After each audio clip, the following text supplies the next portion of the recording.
Beautiful and lovely gamers, my name is Jonal. If you play any video games nowadays, and for some time now, you've probably been used to microtransactions being kind of crammed in everywhere. If it's from DLC, which I absolutely despise, or if it's loot boxes, or if it's a straight up cash up like you will get in a game like League of Legends or in Fortnite or Apex Legends, all of these has a form of cash shop that works. And a lot of them implements multiple stuff. For example, you'll see stuff like there will be a cash shop in Rainbow Six Siege, but there's also a loot box style system. The same goes for League. There is a cash shop, but there's also a loot box style system where you can buy cases and keys and unlock and whatnot.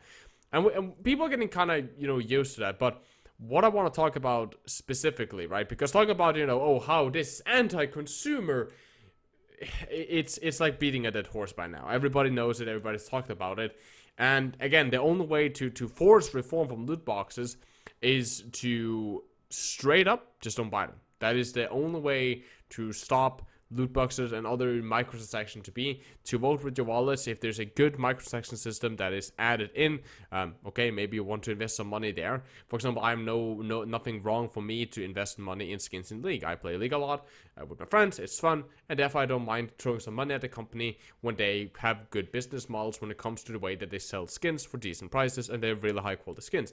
I'm fine with that. While, for example, in Call of Duty, I will not buy a single loot box in Call of Duty because, well, it's a shitty loot box system where there's duplicates and where there are weapons that directly impacts the game for pay-to-win purposes. There's no way I'm supporting that. Of course, I will make a video strictly on hidden pay-to-win stuff that I don't think is getting talked about enough in this gaming genre. So if you want to see stuff like that, subscribe to the channel with better notification. Let's just go over the hidden stats, as I like to call them, for loot boxes. Stuff that there are of course people that talk about it and so on, but I don't think that this is highlighted enough, and it's probably because a lot of these companies don't want it to be highlighted enough. Let's talk about CSGO as the main example. I love CSGO to death. It's fucking an amazing game, super fun. The esports scene, god so good. But I always hated the casing. Because, well, I want a knife, and everybody wants a knife. But the statistics have been released for a knife. We've known them before because some maniac opened like 2,000 loot boxes and recorded all the stats. But by average, we already did know, okay, what are the chances for different items? So let's go over the stats real quick. You should see them on the monitor right now. So as you can see here, to get like the mil spec, the blue, the worst item, it's 79.9, so 80%, right? To get a restricted item, 15.9%, so 16% is classified. This is where the good stuff's are really coming. It's 3.1%, almost 3.2% to get a classified.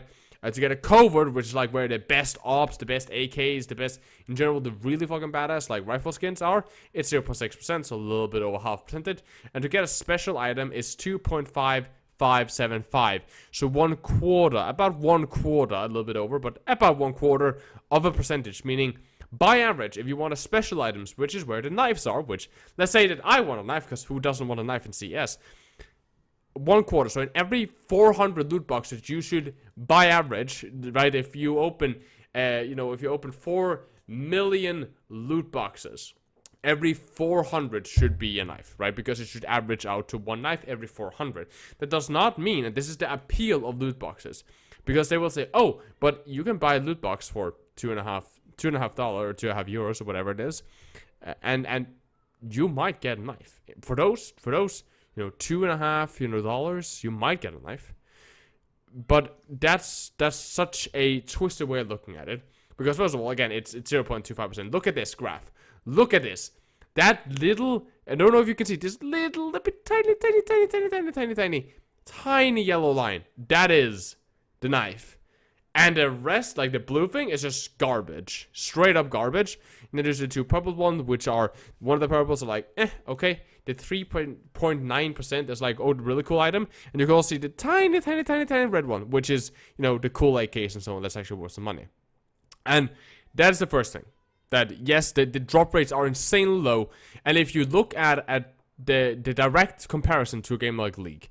So in League of Legends, a skin for example, the most expensive skin in League of Legends is the legendary skins, so these kind of epic skins. You can buy one for Lux, you can buy one for a couple of other champions, and it costs a decent amount of money. How expensive exactly are they? Well, a legendary skin, or an ultimate skin as they're called, cost about 3,250. That is about the most expensive skin you can really get in League of Legends. So how much is 3,250 RP, or riot points, or whatever they call them? It is approximately 25 euros, because the package that you have to buy, the biggest package that Riot will sell you, that is enough to buy the skin, but not enough. But like the lowest amount you need to buy is the package that gives you 5,000 RP, which is 35 euros. If you buy the skin for 3,250, you'll be left with 1,750 RP, which is approximately a little bit over 10 euros. So about 25 euros for one skin. And some people say, well, that's hell a lot of money for one skin. But if you look, what do you get for 25 euros in a game like CS? If you want something, you get about 10 cases. 10 cases. Okay, so that means you get 10 cases, so you need something with a drop rate right around 10% to be, by average allowed to pick up one item. Is there anything that is 10%? Let's see here. Okay, so mil-spec, of course, you will probably get a bunch of mil-spec. That will be the majority. You will probably get about one restricted item. You'll get about maybe one restricted item and a bunch of mil-specs. That is, by statistic, what you will get.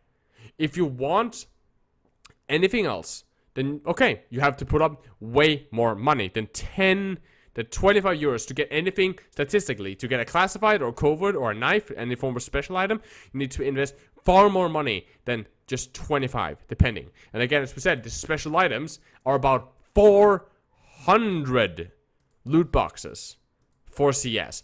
And if you take 400, right, so 400 loot boxes, let's say that it costs you about 2.5 to get one open, it's 1,000 euros. 1,000 euros by average consumer to get one of these items. That is the thing. But this is not where everything ends. That would be fine. Okay, right. Okay, now we know the prices. It's outrageous. Hope they lower the prices. We're done. That isn't where it's done. Okay, so now we're debugging that they're not even close to the cash shops, are far more cheap, even though you pay a pretty steep price for only one thing, and it makes it look more expensive.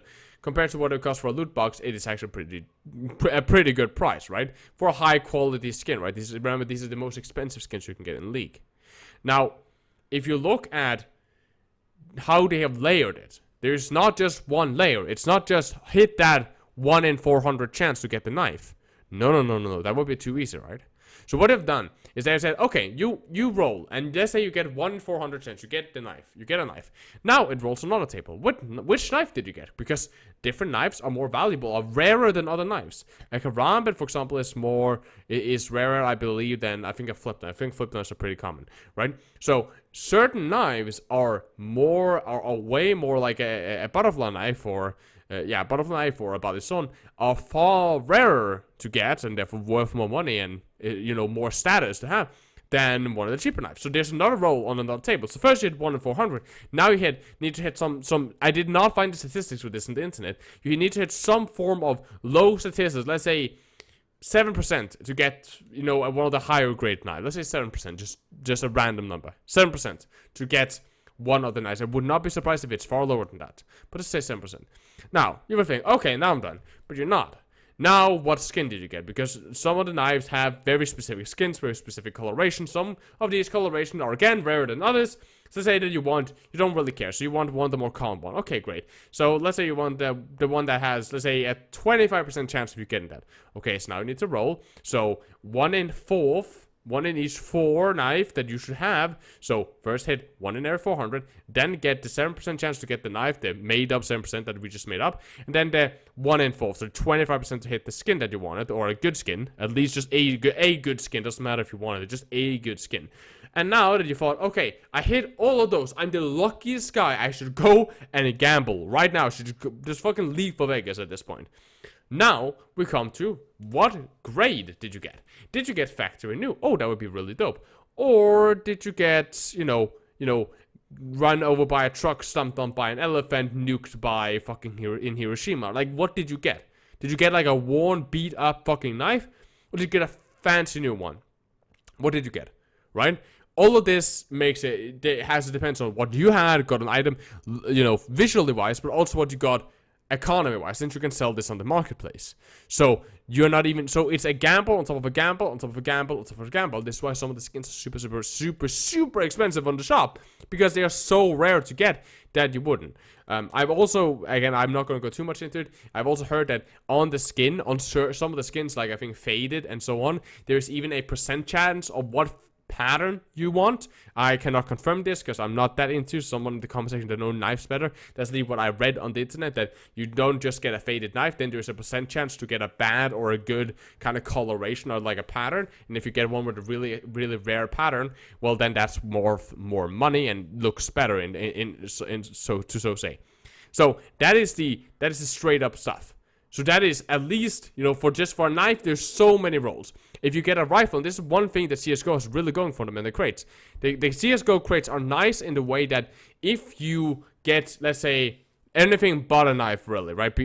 You get a specific weapon. As long as you don't get a knife, so if you get, the 0.63% to get, that cool, that cool AK or that really dope M4 skin, you will get that M4 skin. And there won't be, which M4 skin did you get? Because, well, you opened this crate, and this crate gives you that one M4 skin. So, there's still another layer. There's still at least the grading level. Did you get factory new, or did you get, elephant poop? Which one did you get of those two? Who the fuck knows, right? There's still an RNG system on top of this, but at least they have done it like that.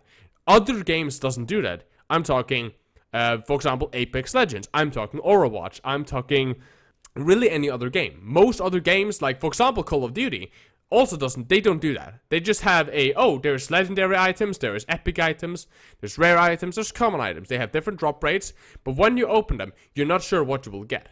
So you might get a weapon. Like, let's take Apex Legends, because I'm fucking salty over this, okay? I'm just gonna be real salty once, okay? So I got a legendary skin in Apex Legends. I was like, oh, really dope, right? I saw the legendary, it came out, and it was in Mozambique. It didn't do anything that I hit the very rare chance of getting a legendary item in Apex Legends, because I got a weapon skin for a weapon that I didn't want, and even the weapon skin that I did get, that was not the one that I would have wanted. Like, I got one for Mozambique. Mozambique sucks ass. I don't want that. I want for a weapon that I'm actually gonna use, and I didn't even get the skin for Mozambique that I wanted. Like, there was no winning in that. The same goes for Overwatch. If you get a legendary skin in Overwatch, and let's say, okay, you really want a Zarya skin. So of all the heroes, of all the 31 heroes in the game, you got a legendary skin, and you got a skin, you didn't get an emote, you got a skin, and now it's like, okay, great, is it for the right hero? It is for Zarya, yes, that's what I wanted, and then it's Goth, and you're just sitting there like, well, I don't want that, because that's an abomination. So, right, so there is this stupid RNG system, that even if you spend the money to get it, like, even if you do that, which you shouldn't, by the way, again, please help me boycott loot boxes, but if you spend the money to get that item, right? For example, I don't mind buying loot box in Overwatch, because it's really not monetized any other way, and they don't really make money out of the skins. So fine, I feel that I will support Overwatch, and I had supported Overwatch earlier, because it's such a cheap game. I barely got it for nothing, and well, I made so much money of it. I just felt it was fair to give a little bit back to the developers. Fine. But that doesn't mean that I would rather have been allowed to just straight up purchase my skin, like you can do in League, like you can do in Fortnite, where in Fortnite you buy a wrapper to your gun, and that wrapper, well, it's yours. You can equip it on any gun, no hidden fees, no RNG, no anything. You buy it, it costs some money. I don't know how much a wrapper costs, because I don't play Fortnite, but you can equip it on any gun, no matter what gun. That's a good system. And this is what I would have liked. I would want, and I would like to hear if you agree or disagree with this idea, if you have another idea, another solution, for companies to please stop with the loot boxes. If you're gonna have loot boxes, just don't. Add a cash shop, okay? Add cool items in the cash shop. Let's say Call of Duty. Make a weapon skin. This weapon skin is universal. The weapon skin costs you $25 for this weapon skin. It's cool. It has some animated, like textures on it, like Call of Duty does. On top of that, if you get a kill with this weapon skin, a cool effect happens, right? Like a cool death effect. Like they get fucking eaten by black hole or incinerate to ashes, or some cool thing like that, right? You're creative. You can figure something out, Activision. Make a cool character model. This this guy looks dope. On top of that, if you buy it, it costs 15 euros, whatever. If you buy this, you do a melee, there's a specific melee animation, like a really cool melee animation. If you die as well, you have a cool death animation. You also have a cool respawn animation, right? Okay, now there's all of a sudden something to do. It makes you feel like they are putting quality. If you look at League of Legends, this is exactly what League does. Some of the more cooler skins have dope ult animations, dope ability usage, cool backing animation, cool summoning animations, new emotes into them. All of this makes it, oh, I want that. It feels like you're getting something for your money, and then people don't mind spending 20, 30, 40, 50 euros on your game. And people don't mind supporting your game if you add quality stuff and let us buy what we want. Not making us gamble for it, not making us toss money at it, but it will make your customers so much more happy. It will make them so much more invested in the game, in the microtransaction, is in general the game. Because yes, games needs to make money, and I know that's a shocker. It would be great if we lived in a utopia where no games were made for profit, but they need money. They need to make money for the next game, to please shareholders, and they want to do well. They need the money. So okay, fine. I don't think anyone would be, mad at there were so many games that had such a die-hard community, like League of Legends and so on, and it has been proven that this is completely doable. League does it. It's free to play even. And League of Legends does it with a microtransaction. They make bangers on doing it. So, please, for the love of God, let's start using cash shops instead. That gives us good skins that we want. Not a red dot for $2. A proper animated cool skins with cool animation, and make it worth your consumers' money. That way people will invest in it. Not just a lame costume that doesn't really do much. Make it look cool. Make it look fancy. Make it something that people want, or make these, lower quality non-animated stuff, which is just a standard, it's a reskin, but at that point, okay, cool, maybe you can't sell it for as much, but then you're rather banging out quantity over quality, okay? That is my saying on loot boxes. Again, if you want to support the channel, liking and subscribing, button notification. I'm going to talk about hidden, like pay-to-win aspects in modern games like Battlefield and Call of Duty in an upcoming video, so if you're interested in that kind of stuff, or in general FPS gaming, overall, well, this is a channel for you. Now, I hope you guys have a lovely, lovely day. Please take care, stay positive. I love you guys very much, and as always, keep the enemy in your closet.